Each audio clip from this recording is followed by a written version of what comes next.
चलो नमस्कार विद्यार्थी मित्रों। सेशन अंदर આપણે તો કે પેપરમાં પૂછાયેલા પર્યાવરણના પ્રશ્નો કે જેને આપણે એન્વાયરમેન્ટ તરીકે ઓળખીએ છીએ પ્રશ્નોની સમજૂતી જે છે એ મેળવી લઈએ। તો પહેલા નંબરનો પ્રશ્ન છે ભાઈ કે બિહારના સિંહભૂમ જિલ્લામાં કુદરતી શાક જંગલો કાપીને ત્યાં અન્ય વ્યાપારી વૃક્ષો વાવવાના સરકારના નિર્ણય સામે વર્ષ 1982માં આદિવાસીઓ દ્વારા ઐતિહાસિક આંદોલન શરૂ કરવામાં આવેલું હતું। તે આંદોલન જે છે કયું છે? ડન। તો એપિકો આંદોલન તો કે ના, એપિકો નથી।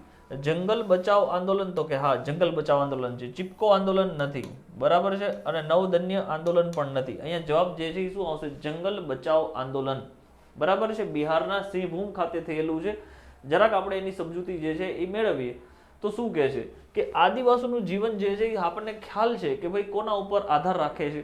તો કે ભાઈ જંગલો ઉપર જે છે એ આધાર રાખતું જીવન છે એ આપણને જોવા મળે કે જે જંગલમાંથી તો કે એમને જરૂરી, બરાબર છે, વૃક્ષોની ઉપજ જે છે, ફળ ફૂલ જે છે, ઔષધિઓ વગેરે છે એ પ્રાપ્ત થતું હોય। જ્યારે સરકારે કુદરતી સાગ અને સાલના જંગલોને કાપીને કમાણી જે છે એ કરવાનો માટે ત્યાં ટેક એટલે કે ટીકવુડના વૃક્ષો વાવવાનો નિર્ણય લીધો, બરાબર। જંગલોને સાફ કરીને એ જગ્યા ઉપર ઉપયોગી તો કે ભાઈ વૃક્ષો વાવવાનો નિર્ણય લીધો। તો એવા સંજોગો દરમિયાન ત્યાંના સ્થાનિક આદિવાસીઓએ જે છે એ એમનો ઉગ્ર જે છે એ વિરોધ કરેલો હતો। આ આંદોલન તો કે ઝારખંડ અને ઓડિશા સુધી જે છે ફેલાયેલું આપણને જોવા મળતું। ક્યાં સુધી ફેલાયેલું છે? તો કે ઝારખંડ અને ઓડિશા સુધી આ આંદોલન આપણને ફેલાયેલું જોવા મળે છે। અને આ આંદોલનને તો કે ભાઈ જંગલ બચાવ આંદોલન તરીકે ઓળખવામાં આવ્યું હતું। ડન છે। હવે જરાક માહિતી જોઈએ તો કે આદિવાસીનું જીવન સંપૂર્ણ જંગલ ઉપર આધારિત આપણને જોવા મળે છે।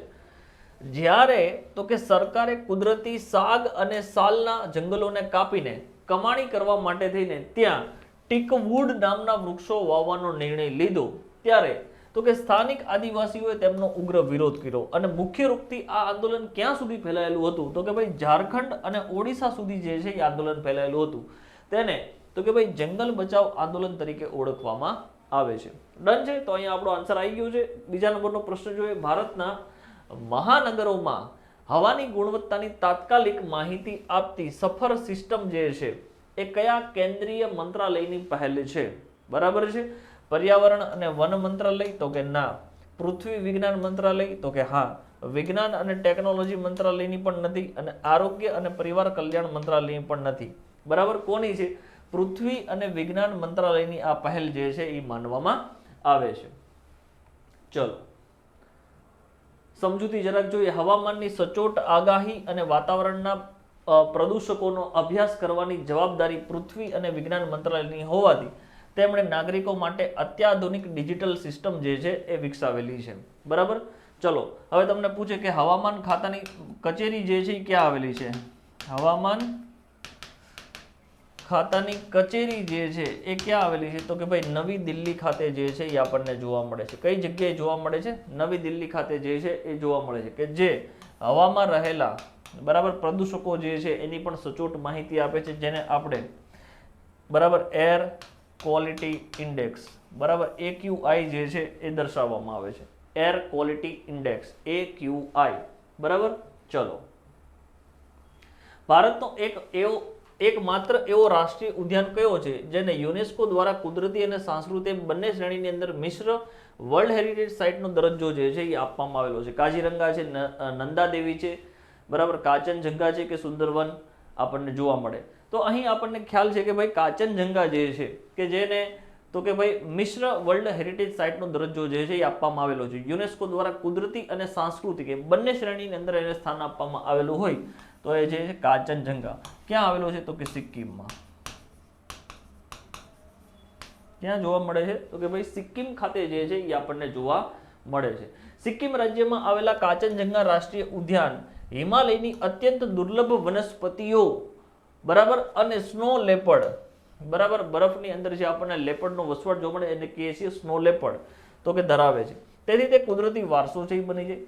સાથે જ ત્યાં બૌદ્ધ ધર્મના પવિત્ર મઠો અને સાંસ્કૃતિક માન્યતાઓ જે છે એ આપણને જોડાયેલી જોવા મળે છે।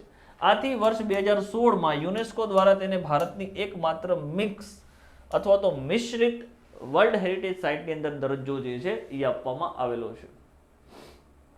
નેક્સ્ટ પ્રશ્ન, દરિયાના પાણીનું તાપમાન વધવાને કારણે પરવાળા એટલે કે કોરલ જે છે પોતાનામાંથી લીલને દૂર કરે છે અને રંગ જે છે એનો સફેદ પડી જાય અને મૃત્યુ પામે. આ પર્યાવરણીય ઘટના અથવા તો સંકટને શું કહેવામાં આવે? હવે આપણે જોઈએ છીએ કે ભાઈ કોરલ જે છે બરાબર, જેને આપણે પરવાળા કહીએ છીએ, તો પરવાળા માટે ઉષ્ણકટિબંધીયનું તાપમાન જે છે એ કયું અનુકૂળ આવે? તાપમાન કયું અનુકૂળ આવશે? બરાબર છે, તો યાદ રાખજો કે ભાઈ 20 ડિગ્રી સેલ્સિયસ થી લઈને 30 ડિગ્રી સેલ્સિયસ સુધીનું તાપમાન જે છે અનુકૂળ આવે. જો આમાં ફેરફાર થાય છે બરાબર છે, તો પરવાળા જે છે એ શું પામે છે? મૃત્યુ પામે છે. તાપમાનની અંદર વધારો ઘટાડો થાય તો પરવાળા જે છે એ મૃત્યુ પામે છે, જેને શું કહેવામાં આવે? તો કે ભાઈ બ્લીચિંગ જે છે એ કહેવામાં આવે. બ્લીચિંગ એટલે કે પરવાળા પોતાનો રંગ જે છે રંગ છોડે છે અને તો કે ભાઈ સફેદ રંગ જે છે એ ધારણ કરી લે છે, એને શું કહેવામાં આવે? તો કે બ્લીચિંગ જે છે એ કહેવામાં આવે. બરાબર, અહીંયા આપણને એવું પૂછ્યું છે તો એને શું કહેવામાં આવે? ઓશન એસિડિફિકેશન, કોરલ બ્લીચિંગ, તો કે હા એ જ લખ્યું ને, કોરલ બ્લીચિંગ જે છે એને શું કહેવામાં આવે? કોરલ બ્લીચિંગ કહેવામાં આવે. મરીન ડેઝર્ટિફિકેશન ના આવે, આલ્ગલ બ્લૂમ ના આવે, જવાબ આવશે કોરલ બ્લીચિંગ. બરાબર છે, ચલો સમજૂતી જરાક આપણે મેળવીએ તો બ્લીચનો અર્થ થાય છે રંગ ઉડાડી દેવું.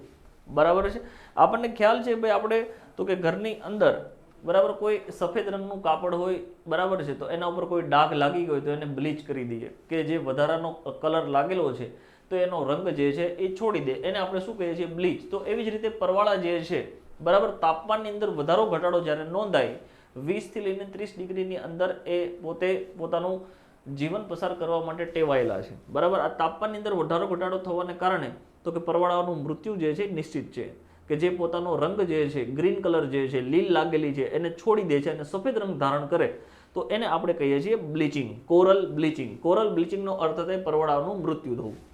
ઓસ્ટ્રેલિયાના ગ્રેટ બેરિયર રીફ અને ભારતના લક્ષદ્વીપમાં ગ્લોબલ વોર્મિંગને કારણે હાલમાં અનેક કોરલ બ્લીચિંગની ઘટના જે છે એ આપણને મોટા પાયે છે એ જોવા મળેલી છે. ડન છે, ચલો નેક્સ્ટ. ગ્રામીણ વિસ્તારોમાં પર્યાવરણને અનુકૂળ અને પ્રદૂષણ મુક્ત બળતણ તરીકે વપરાતો બાયોગેસ, ગોબર ગેસ જેને આપણે કહીએ છીએ, એમાં મુખ્યત્વે કયા વાયુનું પ્રમાણ જે છે એ સૌથી વધારે જોવા મળે? કાર્બન ડાયોક્સાઇડ, તો કે ના. હાઇડ્રોજન સલ્ફાઇડ, ના. મિથેન કે બ્યુટેન, તો બ્યુટેન ના આવે. જવાબ શું આવશે? મિથેન, કે જેનું રાસાયણિક અણુસૂત્ર જે છે CH4 છે. કયું છે? રાસાયણિક અણુસૂત્ર જે છે એ છે CH4. ચલો જરાક એને સમજી લઈએ. પ્રાણીઓના છાણ અને ખાતરના કચરાને ઓક્સિજનની ગેરહાજરીની અંદર જો સડાવી દેવામાં આવે બરાબર છે, તો એમાંથી બાયોગેસ જે છે એ આપણને મળી શકે છે, કે જેની અંદર મુખ્ય રૂપથી આપણને મિથેન જે છે એ જોવા મળી શકે છે. બરાબર, મિથેનનું અણુસૂત્ર યાદ રાખી લેવાનું થાય CH4. આ ગેસની અંદર આપણે વાતચીત કરવામાં જઈએ તો કે ભાઈ 50 થી લઈને 70% જેટલો હિસ્સો જે છે એ જ્વલનશીલ મિથેન જે છે, કે જે ઝડપથી સળગી શકે તેવો મિથેન વાયુનો જે છે એ આપણને 50 થી લઈને 70% સુધી હિસ્સો જે છે એ જોવા મળી શકે છે. હવે મિથેન જે છે એ ધુમાડા વગર જે છે એ સળગી શકે છે. કેવી રીતે? તો કે ભાઈ ધુમાડા વગર જે છે એ સળગી શકે. જોઈએ આપણે આગળ તો પ્રાણીઓના છાણ લઈ લો, ખેતરના કચરાને ઓક્સિજનની ગેરહાજરીમાં સડવા દેવામાં આવે તો એમાંથી આપણને બાયોગેસ જે છે એ પ્રાપ્ત થાય. આ બાયોગેસની અંદર મુખ્ય રૂપથી આપણને શું જોવા મળે છે? મિથેન. બરાબર છે, જેને આપણે કહીએ છીએ CH4. બરાબર, કે જેનું પ્રમાણ જે છે એ કેટલું હશે? 50 થી લઈને 70% જેટલું જે છે એ જોવા મળે છે. અને કઈ રીતે સળગે છે? તો કે ભાઈ ધુમાડા વગર. ધુમાડા વગર જે છે એ સળગી ઉઠે છે. હવે આગળ જોઈએ. આ ગેસમાં 50 થી લઈને 70% જેટલો હિસ્સો જ્વલનશીલ મિથેન વાયુનો જે જોવા મળે. તમને લખી દીધું છે કેટલા ટકા છે? 50 થી લઈને 70%. જે ધુમાડા વિના જે છે એ સળગી શકે છે. લખી દીધું છે ધુમાડા વગર સળગી શકે.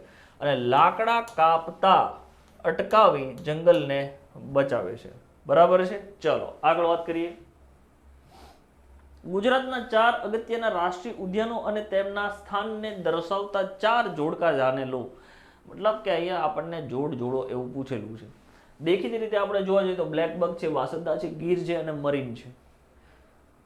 તો ભાઈ ગુજરાતના રાષ્ટ્રીય ઉદ્યાનો જે છે એ આપેલા છે અને બાજુ સામે જિલ્લો આપેલો છે. તો બ્લેકબક નેશનલ પાર્ક જે છે એ ક્યાં આવેલો? તો આપણને ખબર છે વેળાવદર, ભાવનગર ખાતે. બરાબર છે. હવે આ બ્લેકબક નેશનલ પાર્કને બરાબર. કાળિયાર રાષ્ટ્રીય અભયારણ્ય તરીકે પણ જાહેર કરવામાં આવેલું છે. આ બ્લેકબક નેશનલ પાર્કની અંદર તો કે ખડમોર પક્ષી જોવા મળે છે. કયું પક્ષી જોવા મળે છે? ગુજરાતના એકમાત્ર અભયારણ્ય કે રાષ્ટ્રીય ઉદ્યાનની અંદર જોવા મળતું પક્ષી છે ખડમોર, જે બ્લેકબક નેશનલ પાર્કની અંદર છે એ આપણને જોવા મળે, ભાવનગર ખાતે સ્થિત છે. વાંસદા નેશનલ પાર્ક જે છે એ ક્યાં આવેલો છે? તો કે ભાઈ નવસારી ખાતે આપણને આવેલો જોવા મળે. ગીર નેશનલ પાર્ક જે છે કે જે ગીર સોમનાથ અને જુનાગઢ જિલ્લાની અંદર આવેલો જોવા મળે છે, કે જેની સ્થાપના 1975ના વર્ષની અંદર કરવામાં આવેલી હતી. અને ગીર અભયારણ્ય જે છે એ તમને પૂછે કે ગીર અભયારણ્ય જે છે એની સ્થાપના ક્યારે થયેલી છે? તો 1965ના વર્ષે છે એ થયેલી છે. નેશનલ પાર્ક 75, અભયારણ્ય 65. ડન છે.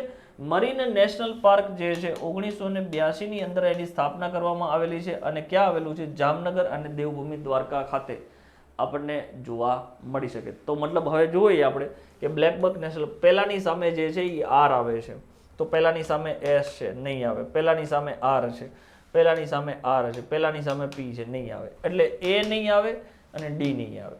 હવે આપણે જોઈએ બીજું, તો કે વાંસદા નેશનલ પાર્કની સામે એસ આવે, એટલે બીજાની સામે એસ આવે છે, તો બીજાની સામે પી છે, સી પણ નીકળી ગયો. જવાબ કયો આવશે? તો કે બી જે છે એ આપણો જવાબ બનશે. ડન છે. ચલો સમજૂતી જરાક મેળવે. કાળિયાર માટે જાણીતો બ્લેકબક નેશનલ પાર્ક ભાવનગરના વેળાવદર ખાતે આવેલો છે. અને બ્લેકબક નેશનલ પાર્કની અંદર કયું પક્ષી જોવા મળે છે? તો યાદ રાખી લો, ખડમોર પક્ષી.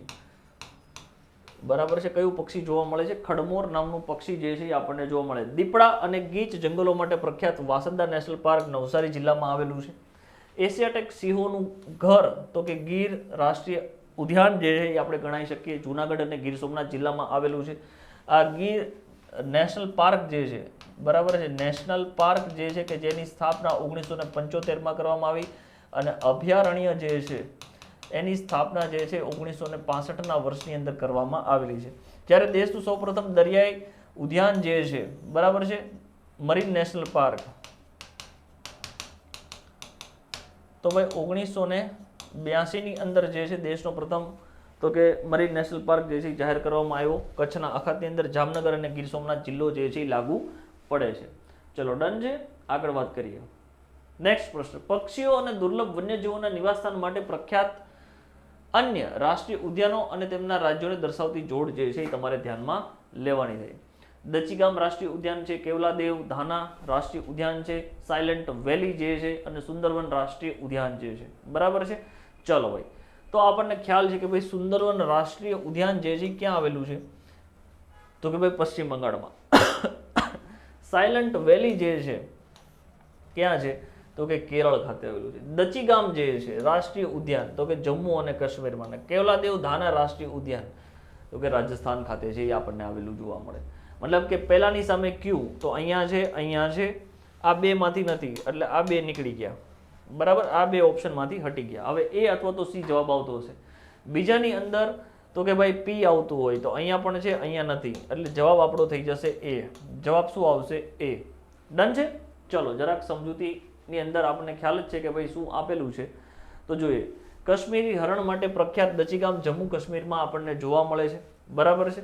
પક્ષીઓના સ્વર્ગ સમાન કેવલાદેવ રાષ્ટ્રીય ઉદ્યાન રાજસ્થાનના ભરતપુર ખાતે આવેલું છે.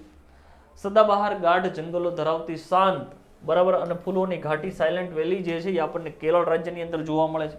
અને વાઘ અને મેંગ્રોવ માટે જાણીતું સુંદરવન જે છે પશ્ચિમ બંગાળ ખાતે આપણને જોવા મળે છે, કે જે જગ્યા ઉપર આપણને પુષ્કળ પ્રમાણની અંદર મેંગ્રોવના વનો જે છે એ જોવા મળતા હોય છે. રાઈટ છે. તો અહીં આપણે પર્યાવરણ એટલે કે એન્વાયરમેન્ટ વિષય જે છે એને પણ આપણે વ્યવસ્થિત સમજી ચૂક્યા છીએ. મળીશું આગળના સબ્જેક્ટ સાથે. ત્યાં સુધી રજા આપશું. જય હિન્દ, જય ભારત.